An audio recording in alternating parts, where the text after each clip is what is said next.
Hi, I'm Mark McKillier with LiveAnabolic.com. And if you're over 50 like me, you need to watch this video because I'm going to give you 3 great exercises that are going to help you get rid of that stubborn belly fat.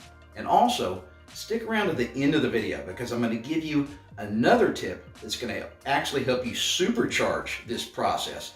And guys, if you don't follow that tip at the end of this video, you're going to be incredibly frustrated because nothing you do, no matter how hard you work out, it's not going to work. You're not going to lose that belly fat. All right, so let's start off with tip number 1.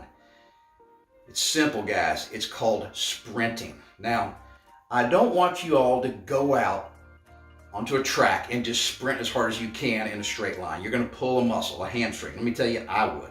So these are 3 exercises that you can do in the comfort of your own home, no special equipment.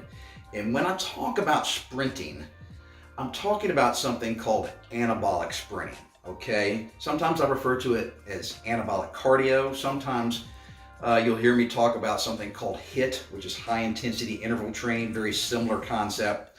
So guys, there are tons of studies out there that talk about how great sprinting is for our hormone system. That's the key, guys. It really does supercharge our hormones and it increases our testosterone production. So guess what that does? That literally makes your body more efficient at using fat for energy, and having more testosterone literally makes it easier to build muscle, okay? So another thing is that sprinting also creates something called EPOC. Now that's EPOC. And that stands for excess post-exercise oxygen consumption. So why do we care about that? Well, it creates something called an afterburn effect.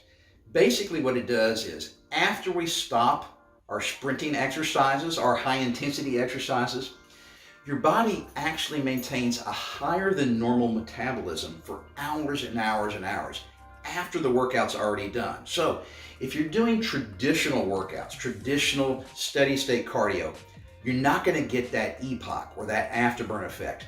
But sprinting, anabolic cardio, actually creates that. And so guys, it means that you're going to be burning more calories throughout the day while you're just going about your normal business, whether you're sitting in front of the computer or driving a car or watching TV, because you got that excess post-exercise oxygen consumption going on. Okay, so exercise number 1, sprinting. Guys, it's a little different. I don't want you jogging in place like this, okay?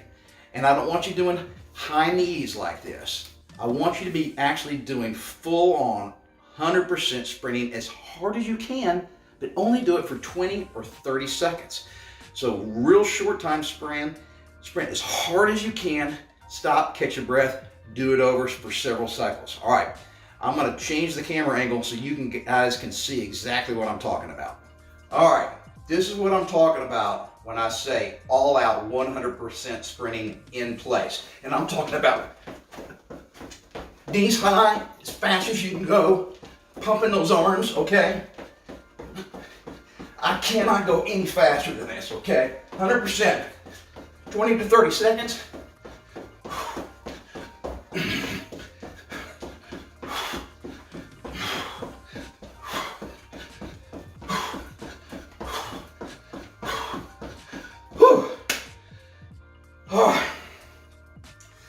Give yourself about a minute or 2 break. Do it all over again. Woo! 3 more times. I want 4 cycles.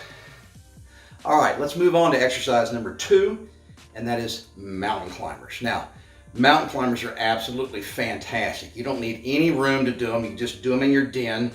And then in addition to really getting your heart rate up like the sprinting in place does, mountain climbers also engage our core and our abs, and it strengthens our entire midsection. So not only do we get the stronger, better, tighter looking abs, but mountain climbers also trigger that same EPOC effect or afterburn effect. So it's going to raise our metabolism for hours and hours and hours after we've already finished doing the exercise. So guys, another study done by the Mayo Clinic says this exact same thing that I've been talking about.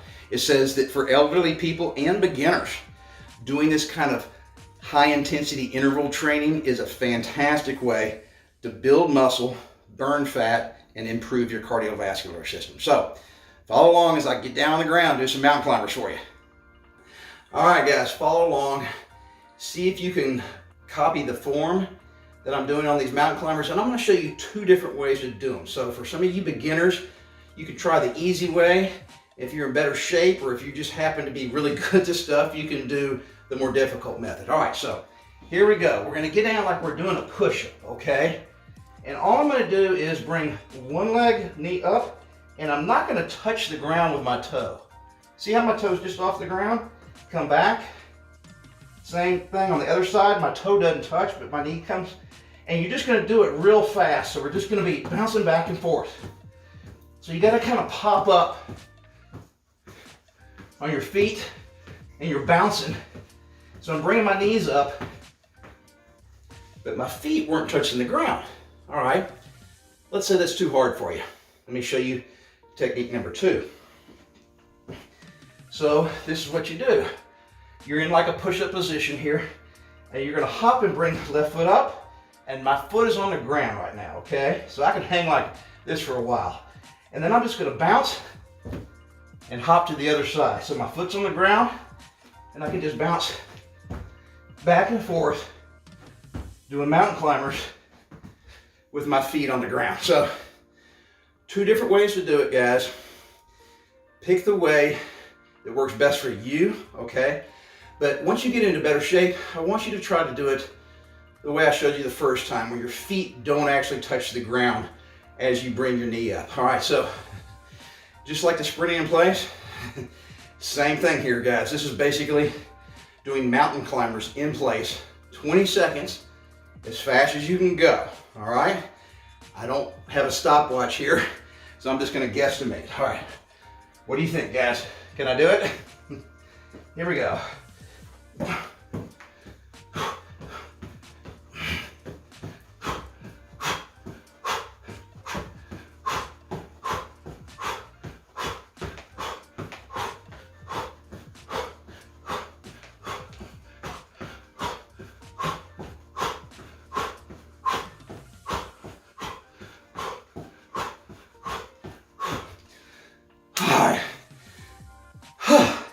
It works, guys.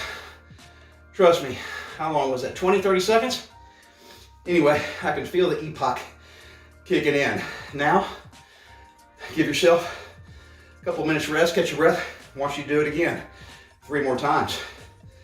But we ain't finished. I've got to show you exercise number 3. All right, guys, the third and final exercise for today's video are called bicycle cross crunches. Now, this is probably one of my favorite, go-to exercises for our abs and our core. And I really like it because it really does work all the muscles in our core. And not only that, at least for me, it's really easy on my back. It doesn't put any strain on my back. It doesn't put any strain on my neck. So guys, I love this exercise. And another thing is, it just burns a lot more calories than doing one of these static core exercises like planks. And so you get that epoch effect, plus you're burning more calories. Great all around exercise, guys. I'll follow along. I'm gonna get down the floor and show you exactly how to do this. All right, guys, bicycle cross crunches. This is the correct form. Just follow along. It's really pretty straightforward. It may feel awkward at first if you've never done this, but I promise after you've done it a few times, it's easy. All right. All right, guys. Now remember, I'm not grasping my fingers behind my head here.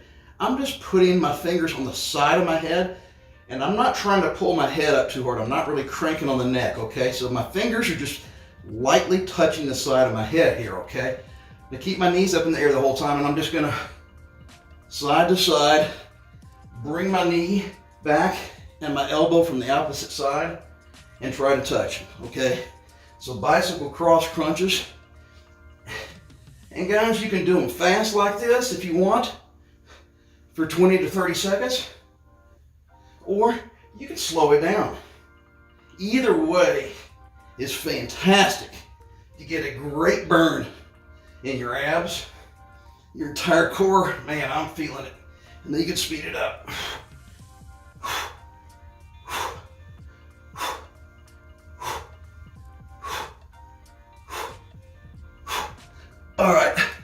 bicycle cross crunches. Last exercise, give yourself a minute or two rest to catch your breath and let your abs just kind of recuperate, and then do it all over again. All right, I'm glad you stuck around for this final tip, because this really is critical, guys. If you don't follow what I'm about to tell you, all those other 3 exercises are not gonna solve your problem of that ugly belly fat. The tip is, you have to eat at a caloric deficit. And I don't mean just occasionally. You need to eat at a caloric deficit on a day in and day out basis. Guys, you can have a cheat day. If you mess up on a day or 2, don't give up. Get back on your routine. So, what is a caloric deficit? Guys, you have to make sure you're burning more calories every day than you're consuming. It's as simple as that. The problem is calculating those 2 numbers. The amount of calories you burn is pretty straightforward. Take your body weight in pounds, multiply it by 15, and that is roughly what you burn on an average day. You guys, if you want to get more accurate, you can go out and buy one of those watches, these fit watches that track your heart rate throughout the day and the number of steps you take. Those watches will give you a more accurate representation of how many calories you burn every day. Now, the intake side, how many calories do we take in when we eat? This is how you do it. You have to keep a diary for 2 days. That's it. I know it's a pain in the butt, but once you do it, you'll understand and you'll know what your average daily intake is. So write down everything you eat for 2 days and pick 2 average days, okay? And I mean write down everything. And then at the end of those 2 days, get on your computer. There's a bunch of simple apps on your computer, and look up how many calories are in all that food that you ate.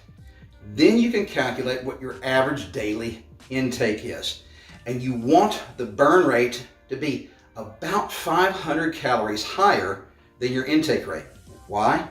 Because 500 calories a day is a real easy to get rid of, okay? That's not many calories. You can easily cut 500 calories out of your diet on an average day and not feel hungry, okay? And then secondly, 500 calories a day times 7 days a week, 3,500 calories a week. So why is that cool? Guess what? 3,500 calories equals 1 pound of fat.